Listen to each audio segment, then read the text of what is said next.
Annigkeit von Amsterdam, wo die Seelü verkehrt. Ze knot dröm verteen überall Amsterdam. Annigkeit von Amsterdam hangt die Brandwien sin Röck. Und die von die hier weit ist, die Seelü ist Spöck. Annigkeit von Amsterdam, wo die Seemann versucht, in sin Brand und sin Graum wird die Sonne weh hochkruppt. Annigkeit von Amsterdam, wo die Seemann obwacht, wenn die Warmte im raucht und die Dachfang wärmt. Annigkeit von Amsterdam, haben Seelü viel's Macht und sie packen voll Kracht. Pickelheet, Speedsteed, wünscht mit ein Bild verteert diese glittige Smaug. Mauken Lebenslustwaug, die hör an es nicht geht. Und sie stinken all in her grafblaue Treu.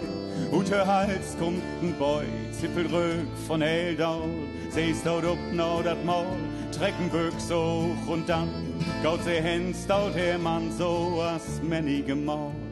Annigkeit von Amsterdam, wo die Seelü und Zwein, so genau Wichte umdrein, mit der Broten und Gaum. Wo sie tanzen und donnerst auf Chip, wenn dat weit non Akkordeon, die sine Fußmaul zu geit. Assen Puter so rot, hatten sie noch wat Lücht, wird ob mal mit den Sücht, die Musik zwicht das Tod, mit Helens der Gesicht und den stolten Blick, bringen sie dann Hörwicht, noch die Pattlang ein Stück.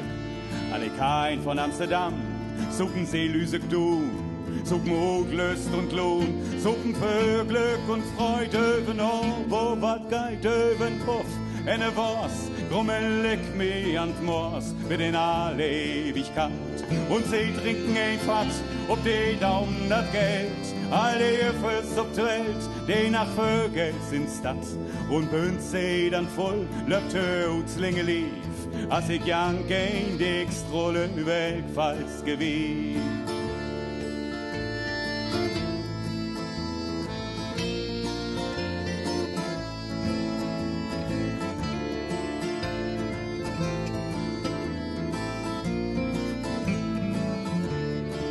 Und sie trinken ein Fatt, ob die Daumen das Geld, alle ihr fürs Welt, die nach Vögel sind Stadt. Und bünd sie dann voll löbte Hutzlinge lief, als ich jank ein Dixtroll über Elgfalls gewief.